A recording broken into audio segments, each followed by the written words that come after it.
Shalom. Selamat hari Minggu semua buat adik-adik turunan. Sebentar lagi kita akan mulai ibadah kita, tapi sebelumnya kita akan menyanyikan lagu dari KMM 10. Judulnya adalah Puji Kuasa Tuhanku.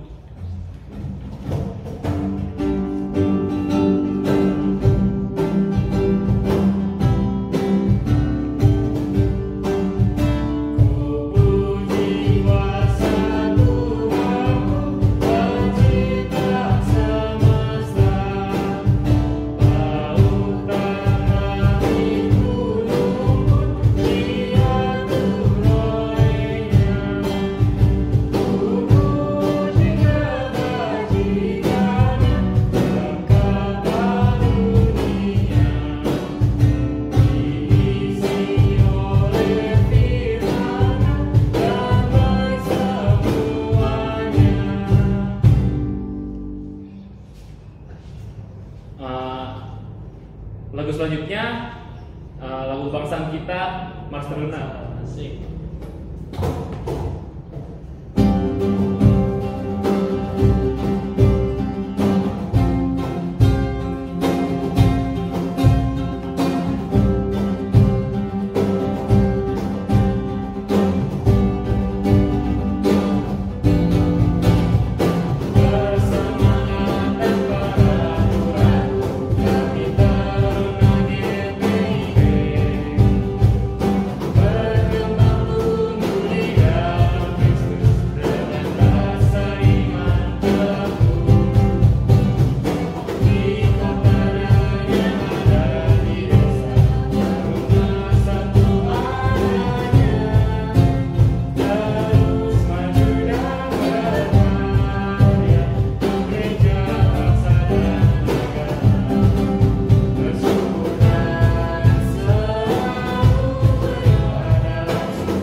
Teman-teman semua, sebelum kita membaca Mazmur berbahasan, kita akan berdoa dulu.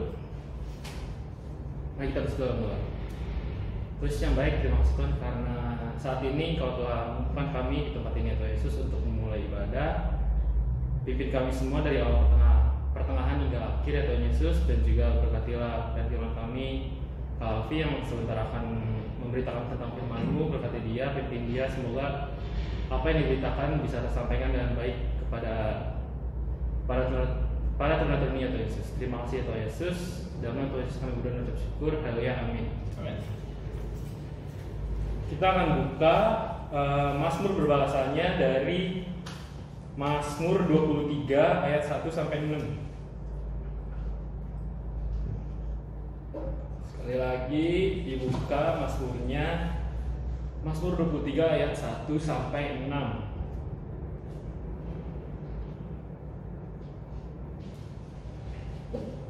Jika sudah dibuka, kita akan membacanya berbahasan.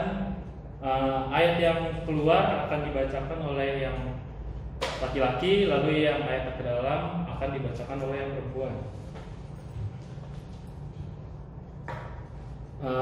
Aku bacain perikopnya. Tuhan gembalaku yang baik. Mazmur Daud, Tuhan adalah gembalaku, takkan kekurangan aku. Ia membaringkan aku di padang yang berumput hijau. Ia membimbing aku ke air yang tenang. Ia menyegarkan jiwaku. Ia menuntun aku di jalan yang benar. Oleh karena namanya, sekalipun aku berjalan dalam lembah kekelaman, aku tidak takut bahaya. Sebab Engkau besertaku. Gadamu dan tongkatmu itulah yang menghibur aku.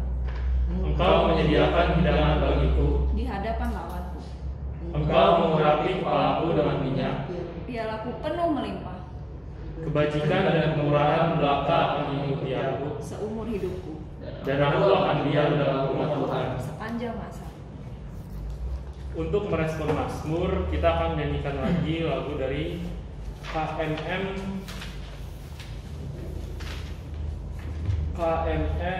144, judulnya Siapa yang Berpegang.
Oke teman-teman, mari kita buka kitab kita dari Kisah Para Rasul 19 ayat 1 sampai dengan yang ke-12. Kisah Para Rasul 19 ayat 1 sampai dengan yang ke-12.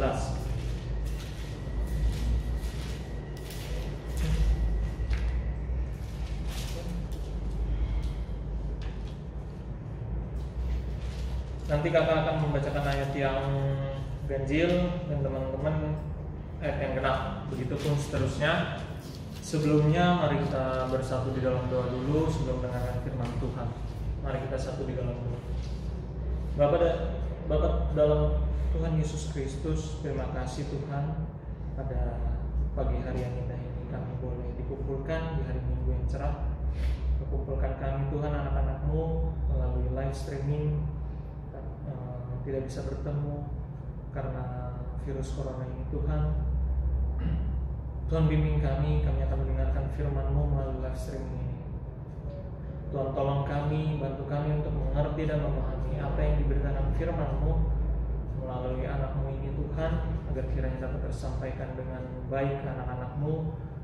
Tuhan kiranya curahkan juga kuasa dan hikmat-Mu dan kemampuan ke dalam anak-Mu ini Tuhan yang akan memberitakan firman-Mu. Tuhan terima kasih, pimpin kami mendengarkan firman-Mu dari awal kami membaca hingga sampai pada akhir. Terima kasih Tuhan, hanya di dalam nama Tuhan Yesus Kristus kami boleh berdoa dan mengucap syukur. Haleluya. Amin. Kakak baca perikopnya Kisah Para Rasul 19 ayat yang ke-1 sampai dengan yang ke-12. Paulus di Efesus. Ketika Apolos masih di Korintus, Paulus sudah menjelajah daerah-daerah pedalaman dan tiba di Efesus. Di situ didapatinya beberapa orang murid. Katanya kepada mereka, "Sudahkah kamu menerima Roh Kudus ketika kamu menjadi percaya?" Akan tetapi mereka menjawab dia, "Belum, bahkan kami belum pernah mendengar bahwa ada Roh Kudus." Lalu kata Paulus kepada mereka, "Kalau begitu, dengan baptisan manakah kamu telah dibaptis?" Jawab mereka, "Dengan baptisan Yohanes." Kata Paulus, "Baptisan Yohanes adalah pembaptisan orang yang telah bertobat, dan ia berkata kepada orang banyak bahwa mereka harus percaya kepada Dia yang datang dunia dari banyak, yaitu Yesus." Ketika mereka mendengar hal itu, mereka memberi diri mereka dibaptis dalam nama Tuhan Yesus. Dan ketika Paulus menumpangkan tangan di atas mereka, turunlah Roh Kudus ke atas mereka. Dan mulailah mereka berkata-kata dalam bahasa roh dan bernubuat. Jumlah mereka adalah kira-kira 12 orang. Selama 3 bulan Paulus mengunjungi rumah ibadat di situ dan mengajar dengan berani. Oleh pemberitaannya ia berusaha meyakinkan mereka tentang kerajaan Allah. Tetapi ada beberapa orang yang tegar hatinya, mereka tidak mau diyakinkan, malahan mengumpat jalan Tuhan di depan orang banyak. Karena itu Paulus meninggalkan mereka dan memisahkan murid-muridnya dari mereka, dan setiap hari berbicara di ruang kuliah Tiranus. Hal ini dilakukannya 2 tahun lamanya, sehingga semua penduduk Asia mendengar firman Tuhan. baik orang Yahudi maupun orang Yunani. Oleh Paulus, Allah mengadakan mukjizat-mukjizat yang luar biasa. Bahkan orang membawa sapu tangan atau kain yang pernah dipakai oleh Paulus dan meletakkannya di atas orang-orang sakit. Maka lenyaplah penyakit mereka dan keluarlah roh jahat. Oke teman-teman, kita udah sama-sama baca Kisah Para Rasul 19 ayat 1-12 ini. Kira-kira teman-teman kalau udah baca pasti tahu tentang apakah teks ini. Ayo. Oke, kakak akan menjelaskan sedikit tentang Kisah Para Rasul 19 ayat 1-12 ini. Teks ini menceritakan tentang di mana Paulus pada saat itu melakukan perjalanannya di kota Efesus untuk memberitakan Injil Tuhan Yesus Kristus. Di situ ada yang sebelumnya ada yang tahu Efesus itu di mana? Efesus itu di mana? Kita buka di peta di belakang Alkitab teman-teman, itu Efesus ada di dekat Patmos, dekat Athena.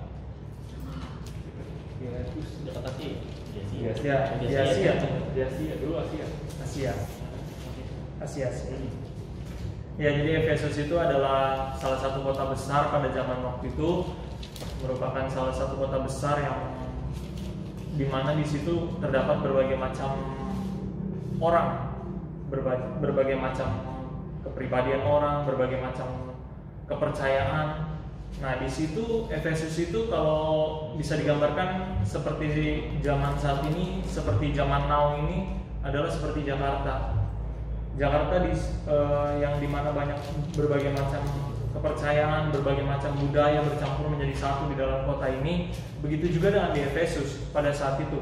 Efesus pada saat itu terdapat banyak orang-orang yang di situ bekerja, berdagang, semuanya pedagang-pedagang semua pada datang di kota Efesus untuk berjualan, untuk bertransaksi ekonomi, untuk mencari uang, sama seperti halnya seperti di Jakarta saat ini.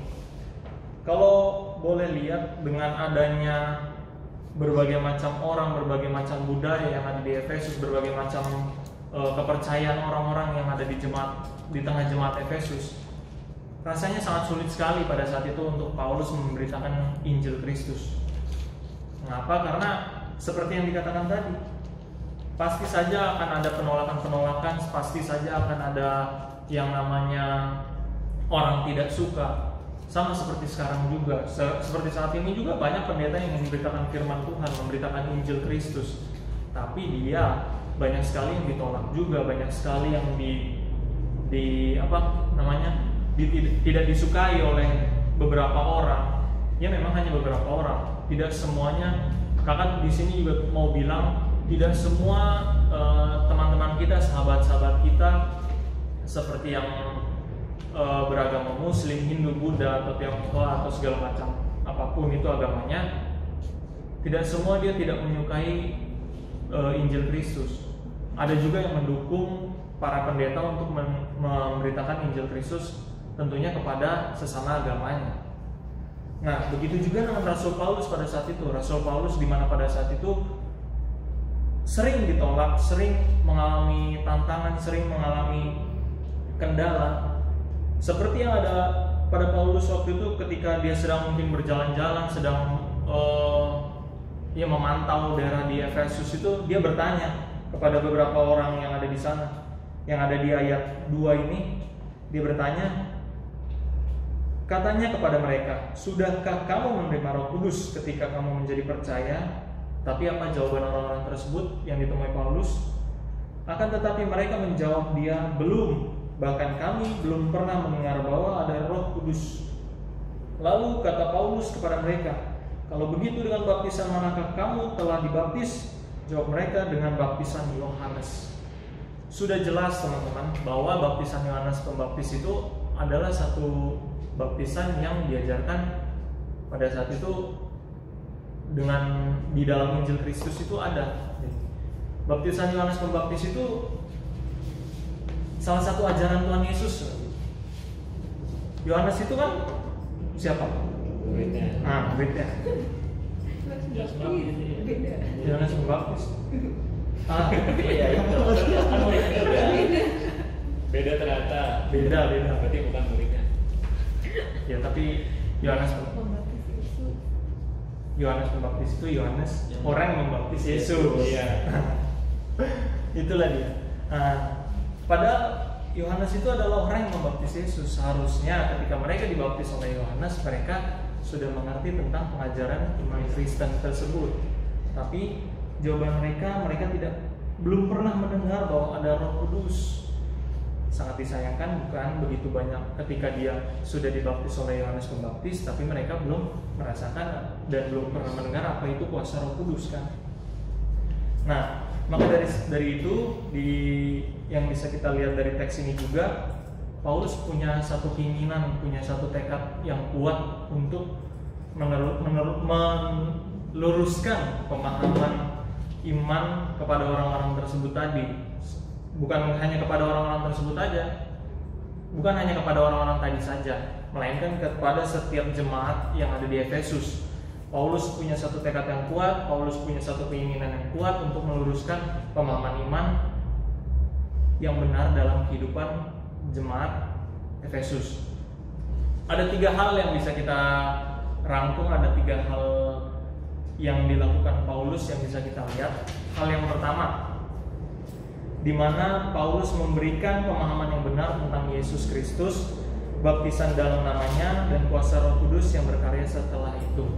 Jadi Paulus ingin memberikan pemahaman yang tentang Yesus itu siapa, pemahaman pengajaran Yesus itu bagaimana. Paulus di situ memberikan pemahaman yang benar, pemahaman yang sangat mendalam. Jadi Paulus ingin bahwa semua jemaat Efesus itu mengerti tentang Yesus dan juga mengerti tentang baptisan di dalam nama Tuhan Yesus. Dan juga tentunya setelah dibaptis dan setelah kita mengerti apa pemahaman tentang Yesus Kristus itu, pastinya Roh Kudus itu akan berkarya di dalam kehidupan jemaat Efesus. Jadi Paulus ingin seperti itu, ingin melakukan hal yang penuh dengan mukjizat. Poin yang kedua, Rasul Paulus meneruskan pelayanannya di Efesus meskipun ia tahu bahwa memberitakan Injil Kristus di Efesus tidaklah mudah. Seperti yang Kata bilang tadi, Efesus itu adalah kota yang besar, Efesus itu adalah terdapat berbagai macam orang di dalamnya dengan kepercayaan yang berbeda-beda. Paulus pun tahu bahwa menjalankan, memberitakan firman dan Injil Kristus itu tidaklah mudah di Efesus, karena banyak kepercayaan orang yang berbeda-beda, banyak terjadi penolakan-penolakan. Di poin yang ketiga dikatakan bahwa Rasul Paulus tetap berkarya di tengah berbagai penolakan. Itu dia, banyak sekali penolakan yang dilakukan terhadap Paulus, banyak sekali orang yang tidak suka terhadap Paulus pada saat itu. Tapi Paulus tetap setia, Paulus tetap mau menjadi salah satu alat Tuhan Yesus untuk memberitakan Injil Kristus, untuk memberitakan firman Tuhan di tengah jemaat Efesus. Dan Paulus juga ingin tentunya bahwa orang-orang di jemaat Efesus itu bertobat dan mengerti dan memahami secara benar pemahaman tentang Yesus Kristus. Nah, itu sedikit cerita tentang teks kita pada hari ini. Jadi intinya adalah Tuhan mau kita seperti Paulus. Kita adalah anak-anak Tuhan, kita adalah orang-orang pilihan Tuhan, kita adalah orang yang percaya meskipun tidak melihat, kita adalah orang pilihan Tuhan. Yesus mau bahwa kita menjadi seperti Paulus. Dimanapun dia, dimanapun kita, dimanapun kondisi kita, dimanapun dengan siapapun kalian saat ini, Yesus mau kalian anak-anak Tuhan, anak-anak teruna tubuh tentunya, memberitakan Injil Kristus dimanapun kalian berada, bersama siapapun kalian. Tidak harus seperti kakak saat ini dan kakak-kakak yang lain memberitakan Injil Kristus itu tidak dengan hanya berkhotbah, teman-teman. Contoh hal kecil, hal yang sederhana memberitakan Injil Kristus, di mana dengan sikap kita aja deh dulu, mulai dari sikap kita, mulai dari tindakan kita, mulai dari perilaku kita.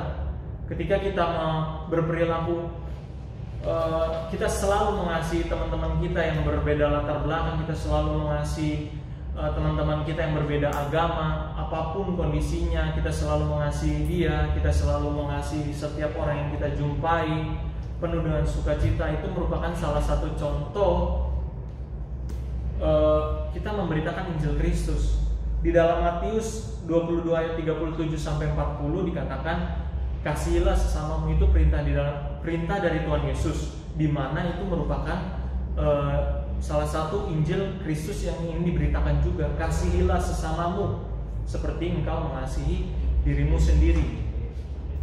Jadi nggak perlu sama kayak kakak nih sekarang nih berkhotbah kepada teman-teman, membawakan firman kepada teman-teman dan juga dengan kakak-kakak yang lain. Tidak perlu seperti ini. Mungkin ada saatnya nanti kalian untuk seperti kakak-kakak saat ini, kakak-kakak yang pengurus yang lain, pelayan yang lain. Mungkin ada saatnya suatu hari nanti, suatu saat nanti, entah kapan. Tapi mulai dari sekarang aja ya teman-teman. Ayo kita punya komitmen untuk memberitakan Injil Kristus dimanapun kita berada, dengan sikap, dengan tindakan, dengan perbuatan kita yang menunjukkan bahwa Injil Kristus itu bisa disebarkan dengan berbagai macam cara, tidak hanya dengan berkhotbah. Dan juga kita yakin deh, ketika kita setia memberitakan Injil Kristus, kita pasti akan dipimpin Roh Kudus. Teman-teman yakin seyakin-yakinnya, teman-teman harus berdoa ketika ingin memberitakan Injil Kristus itu. Pasti Roh Kudus bekerja, pasti Roh Kudus akan memberikan kemampuan, Roh Kudus akan memberikan kekuatan bagi teman-teman. Contoh lain, kalau misalnya teman-teman dengan di luar tindakan, sikap dan perbuatan teman-teman, contoh lain, teman-teman bersaksi di depan teman-teman kalian, bersaksi bagaimana salah satu contoh misalnya kalian merasakan satu berkat Tuhan, misalkan kalian lagi butuh uang nih misalkan untuk melanjutkan pendidikan, untuk melanjutkan apa, tiba-tiba ada kuasa Tuhan, ada kuasa Roh Kudus, tiba-tiba ada berkat, orang tua kalian tiba-tiba dapat kerjaan yang bisa menghasilkan uang yang cukup banyak dan besar, sehingga kalian bisa melanjutkan pendidikan kalian, dan sehingga kalian bisa jajan, sehingga kalian bisa, pokoknya dengan uang yang kalian dapatkan kalian bisa melakukan kehidupan kalian sehari-hari. Itu kalian bisa ceritakan di depan teman-teman kalian. Itu salah satu contoh memberitakan Injil Kristus, di mana kuasa Roh Kudus bekerja di dalam kehidupan keluarga kalian, di mana kuasa Roh Kudus berkarya di dalam kehidupan keluarga kalian, dan kalian memberitakannya dengan bersaksi dengan bercerita kepada teman-teman kalian yang ada di sekitar lingkungan teman-teman. Jadi jangan dipikir memberitakan Injil Kristus itu susah gitu. Harus berkhotbah, harus berdiri di atas mimbar, memberitakan dengan cara berkhotbah. Tidak teman-teman, dengan perbuatan, sikap, tindakan, dan juga dengan bersaksi, bercerita di depan teman-teman. Kuasa Roh Kudus yang berkarya di dalam kehidupan teman-teman, itu salah satu contoh sederhana untuk memberitakan Injil Kristus. Di dalam yang bisa kita ambil juga dari teks ini teman-teman, Allah tuh selalu setia, Allah tuh selalu memberikan Allah penyertaannya kepada kita. Kalau kita mau setia juga kepada Tuhan dengan punya komitmen untuk memberitakan Injil Kristus. Kalau kita setia, Tuhan pasti menyertai, Allah pasti menyertai. Kristus tidak pernah mengajarkan kita untuk takut memberitakan Injil Kristus, tidak pernah teman-teman.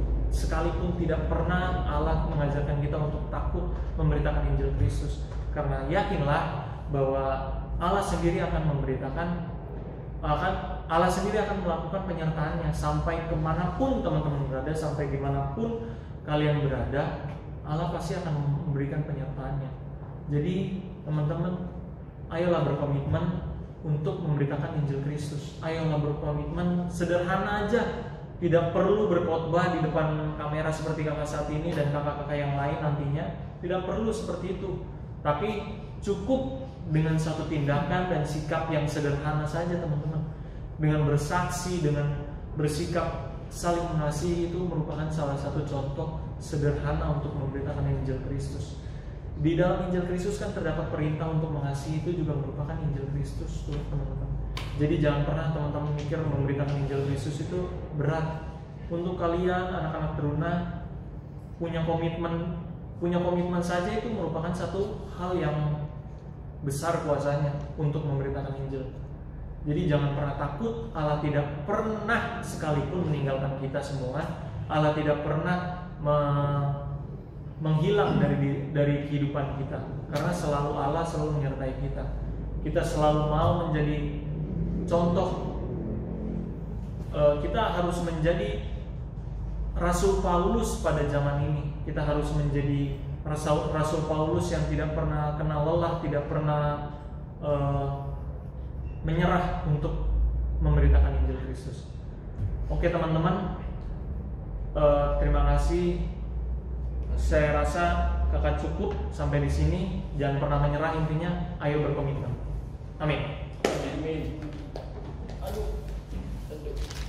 Sebelum kita berlanjut ke lagu respon khotbah, sebelumnya kakak mau cerita tentang dari yang berhubungan dengan khotbah kali barusan. Jadi kalau pengalaman di kampus kakak sekarang, ada teman kakak yang kebetulan agnostik. Jadi kalau buat ada apa teman-teman yang belum tahu agnostik itu, jadi agnostik itu sebuah kepercayaan. Jadi mereka mengakui adanya Tuhan, tetapi mereka tidak mengakui secara gimana ya, secara imannya mungkin. Jadi mereka tetap percaya kepada Tuhan, tapi mereka tidak mengimani salah satu dari agama yang ada di Indonesia, kurang lebih begitu. Singkat cerita, dia pernah ngobrol sama kakak. Dia pengen masuk ke Kristen karena orang tuanya beda keyakinannya, tapi mungkin udah mengimani juga salah satunya. Terus respon kakak sendiri adalah kayak kakak juga nggak pede karena kakak ngerasa kayaknya kakak belum layak buat ngebawa orang menjadi Kristen, karena kalau dari ilmu kakak sendiri tentang Kristenan masih sedikit. Jadi makin kesini nggak pede juga, terus bingung juga jadinya mau ngajarinnya kayak gimana. Jadi kakak selama di kampus semester lalu mungkin yang bisa kakak kasih tau dia cuma mungkin seringin ke gereja doang, atau mungkin nyuruh baca Alkitab doang. Semoga mungkin dari situ dia bisa mengimani Tuhan Yesus Kristus dengan lebih kuat lagi. Terus dia juga bukan mengimani karena ada hal-hal lain yang mungkin dia bikin tertarik, seperti kayak mungkin wah ini jadi orang Kristen kayaknya keren gitu. Mungkin semoga aja nggak begitu. Jadi emang bener-bener panggilan hati. Mungkin semoga dia mendapat mukjizat atau hidayah dari Tuhan Yesus Kristus, dan dia bisa memuji dan memuliakan Tuhan Yesus dengan benar. Contoh simpel ya. Itu contoh simpelnya.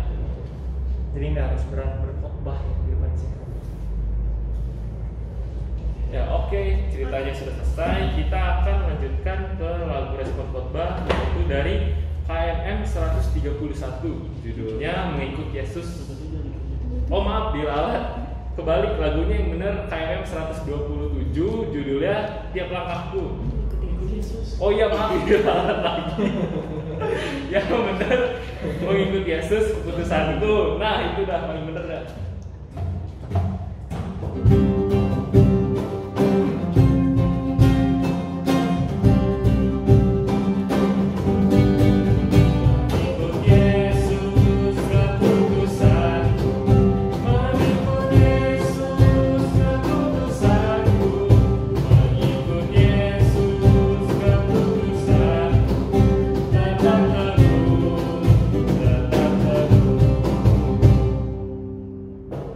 Kita akan balik ke doa syafaat. Doa syafaat dibagi menjadi 4. Yang pertama ada gereja dan pelayanan, yang kedua ada bangsa negara, yang ketiga ada orang sakit, yang terakhir adalah persekutuan teruna yang akan dibawakan oleh Kavi. Yang pertama gereja dan pelayanan akan dibawakan oleh saya sendiri. Yang kedua orang sakit akan dibawakan oleh gitaris kita. Terus yang selanjutnya adalah bangsa negara akan dibawakan oleh Kagres. Dan persekutuan teruna akan dibawakan oleh kami.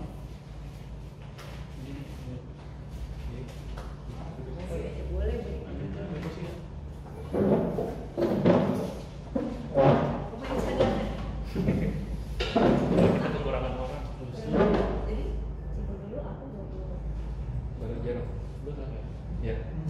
3. Oke. Mari semuanya. Bentar, saya lupa tadi gua apa? Gereja. Oke. Siap berdoa. Mari kita berdoa. Terus yang baik, terima kasih Tuhan karena Kau telah membantu tempat ini. Sebentar kami akan berdoa untuk gereja dan pelayanan Tuhan Yesus. Tuhan tolong berkati gereja yang ada di seluruh dunia ini, terutama juga yang di Indonesia dan juga terutama untuk gereja Tuhan Yesus.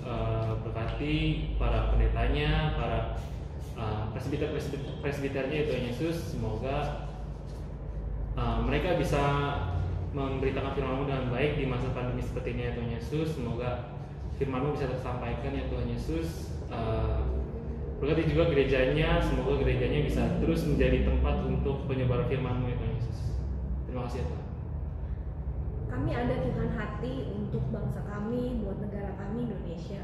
Karena setiap hari kami tinggal di sini, kami lahir di sini, dan kami cukup berduka Tuhan dengan melihat kondisi bangsa dan negara kami saat ini.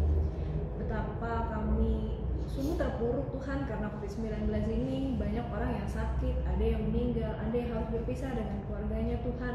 Ada orang yang gak bisa pulang berhari-hari karena mereka harus karantina Tuhan.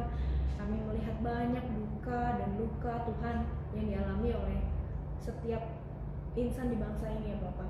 Tapi kami gak mau lupa Tuhan bahwa segala sesuatu yang terjadi di bangsa ini tuh gak ada yang kebetulan. Ketika Tuhan Yesus mengizinkan suatu wabah dan bencana terjadi, itu pun adalah berkat-Mu untuk kami merefleksikan diri kami lagi untuk melihat bahwa manusia tuh gak ada apa-apanya Tuhan tanpa Tuhan. Dan justru dari COVID ini biarlah kami boleh belajar Tuhan untuk menghargai bumi, menghargai sesama, menghargai orang tua, menghargai waktu, menghargai kesehatan Tuhan, dan menghargai pemerintah kami yang sudah berjuang susah payah Tuhan. Mungkin kami selama ini komplain Tuhan kok karena kami gak bisa main, kami kemana-mana sesek pakai masker, kami sekolah di rumah, kami gak bisa ketemu teman-teman. Tapi di luar sana Tuhan ada orang yang gak tidur hanya untuk menjaga kami sehat. Ada orang yang gak tidur untuk membuat orang tua kami boleh tetap bekerja. Biarlah Tuhan kami sebagai anak-anak di negara ini boleh punya kerendahan hati Tuhan yang selama ini Tuhan Yesus ajarkan. Biarlah kami jadi anak Tuhan yang dengar-dengaran dan takut akan perintah Tuhan. Terlepas efektif tidak efektif setiap kebijakan dari pemerintah kami, Tuhan tugas kami adalah mengikuti pemerintah yang Tuhan Yesus sudah pilih. Kami percaya setiap pemerintahan datangnya dari Tuhan. Biarlah kami taat, bukan melihat orangnya Tuhan, tapi biarkanlah kami taat karena kami mengikuti Tuhan Yesus. Kami sebagai anak-anak Tuhan yang mau taat pada perintah Tuhan, kami mau jadi orang yang gak egois Tuhan, tapi mau care sama orang lain. Biarlah kami Tuhan boleh taat, menjaga jarak, memakai masker, sering mencuci tangan Tuhan, dan menjaga kesehatan satu dengan yang lain. Dan juga kami boleh fokus belajar Tuhan, bukannya menggunakan waktu WFH dengan main-main Tuhan, tapi boleh sungguh-sungguh belajar sebagaimana tugas kami sebagai pelajar yang nantinya akan membawa bangsa ini lebih baik. Ya Bapak, berkati juga setiap pemerintahan kami Tuhan di tengah dilema antara keputusan yang satu dengan yang lainnya yang sama-sama beratnya Tuhan. Kami tahu mereka hanya manusia dan mereka nggak bisa mengerjakan itu sendiri Tuhan. Oleh sebab itu biarlah kiranya hikmat-Mu ya Roh Kudus boleh turun atas pemimpin kami supaya mereka boleh mengambil kebijaksanaan yang paling baik Tuhan. Kami percaya tidak ada yang sempurna, tapi di dalam Tuhan semua boleh indah pada waktunya Tuhan. Bimbing mereka Tuhan, bimbing pemimpin-pemimpin kami supaya mereka boleh benar-benar menjalankan kepemimpinan mereka dengan bertanggung jawab dan sesuai dengan kehendak Tuhan. Inilah doa kami ya Bapak. Puji syukur Tuhan, kami naikkan Tuhan kepada-Mu Tuhan, karena sudah memberkati Tuhan dan melindungi kami Tuhan dari aktivitas beribadah Tuhan. Sekarang kami ingin berdoa Tuhan untuk orang-orang sakit Tuhan, kiranya Kau memberkati mereka Tuhan, berbagai obat-obatan dan pelayanan kesehatan yang lain Tuhan yang mereka gunakan Tuhan supaya Tuhan mereka dapat cepat sembuh Tuhan. Dan juga Tuhan kami ingin berdoa Tuhan untuk para medis Tuhan, terutama bagi para dokter Tuhan yang menangani gejala yang sedang saat ini terjadi Tuhan, yaitu COVID-19 Tuhan. Kiranya Kamu memberkati Tuhan, untuk Kamu bungkus mereka Tuhan, supaya Tuhan mereka dapat terus bekerja Tuhan dan dapat menyembuhkan Tuhan orang sakit Tuhan atas nama saya Tuhan. Terima kasih Tuhan Yesus. Bapak, dalam doa rangkaian doa syafaat ini Bapak, Engkau telah mendengarkan anak-anak-Mu berdoa untuk bagi gereja dan pelayanannya, bagi bangsa dan negara kami, bangsa Indonesia, dan juga kepada untuk orang sakit yang saat ini sedang mengalami penderitaan atau berbagai macam hal itu Tuhan. Saat ini kami ingin berdoa Bapak bagi pelayanan persekutuan teruna di gereja tubuh ini. Tuhan, kiranya Kau memberkati para anak-anak-Mu ini Tuhan, baik saya dan kakak yang lain, untuk pengurus-pengurus yang baru Tuhan, kiranya yang terpilih, yang tinggal menunggu waktu untuk diteguhkan. Kiranya Tuhan pimpin kami selalu dan bimbing kami selalu, berikan kami kemampuan, berikan kami kekuatan untuk memimpin persekutuan Turuna ini lebih baik lagi ke depannya Tuhan, untuk memberikan program-program yang terbaik bagi anak-anak-Mu, mungkin tidak tahun ini melainkan tahun depan Tuhan. Karena tahun ini kami sama-sama saat ini kami sama-sama sedang menderita karena COVID-19, di mana kami harus terus di rumah dan beribadah melalui live streaming seperti saat ini. Tapi kami yakin Tuhan, di tahun depan, tahun yang akan datang, kami akan mempunyai ide-ide yang baru, di mana kami boleh kembali berkumpul kembali di gereja ini. Pengurus-pengurus-Mu dan para pelayan-pelayan-Mu Tuhan yang baru akan memberikan ide-ide yang baru untuk bagi persekutuan Teruna GPB Tugu, sehingga anak-anak-Mu boleh kembali di sini penuh dengan sukacita, penuh dengan damai sejahtera Tuhan. Pimpin kami Tuhan, kami secara pribadi kami merasa tidak mampu, tapi kami yakin Tuhan bahwa Engkau selalu menyertai kami, Engkau selalu memimpin kami, Engkau tidak pernah meninggalkan kami anak-anak-Mu Tuhan untuk pelayanan ini. Kami yakin Tuhan akan memberikan kemampuan bagi kami, Tuhan akan memberikan kekuatan bagi kami untuk memimpin PT GPB Tugu.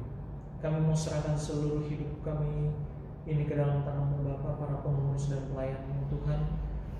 Kami serahkan doa-doa kami juga ke dalam tangan-Mu. Kami hanya meminta dan memohon kepada-Mu di dalam nama Tuhan Yesus yang telah mengajarkan kami berdoa. Bapa kami yang di surga, dikuduskanlah nama-Mu, datanglah kerajaan-Mu, jadilah di bumi seperti di surga. Berilah kami pada hari ini kami secukupnya, dan ampunilah kami yang kesalahan kami, seperti kami juga telah mengampuni yang kesalahan kami. Dan jangan masuk ke dalam cobaan, tapi lepaskanlah kami dari yang jahat.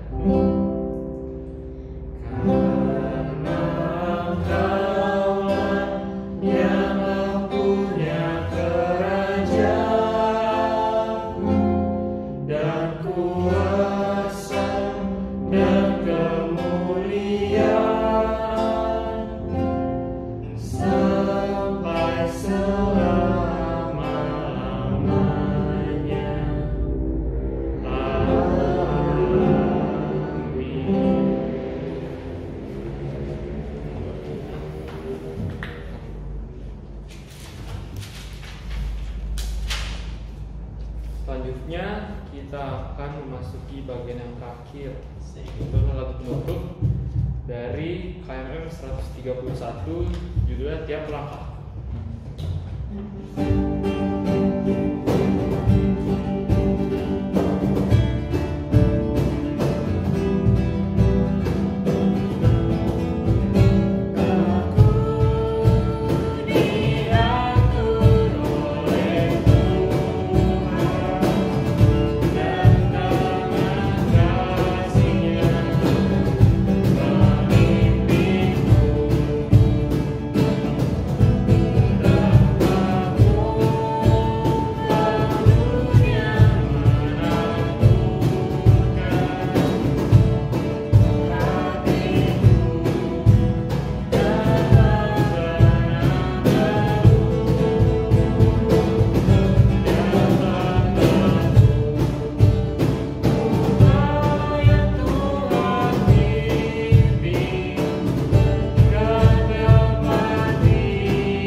Mari kita bangkit berdiri untuk mengakhiri ibadah kita.